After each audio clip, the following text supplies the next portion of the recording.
L'agression remonte à la semaine dernière.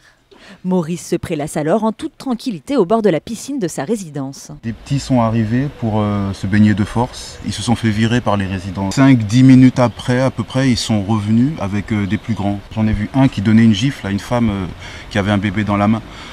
En voyant ça, j'ai sauté sur celui qui donnait la gifle et tous les autres me sont tombés dessus. Résultat, 10 points de suture, une côte et 2 doigts cassés. L'objet de toutes les convoitises, le voici.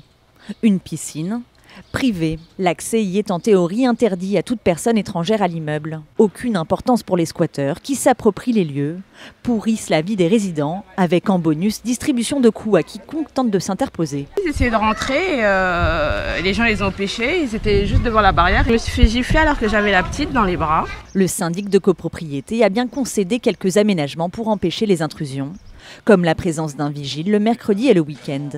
Mais le phénomène est d'une ampleur telle que bien souvent, la seule option reste de composer le 17. Les patrouilles vont intervenir ou non sur ces problématiques de squat de piscine, sachant que celles-ci effectivement ne seront pas prioritaires par rapport à des violences conjugales, par rapport à des accidents de la route. Les services de police toulousains sont sollicités en moyenne 15 fois par jour pour ce type d'intrusion.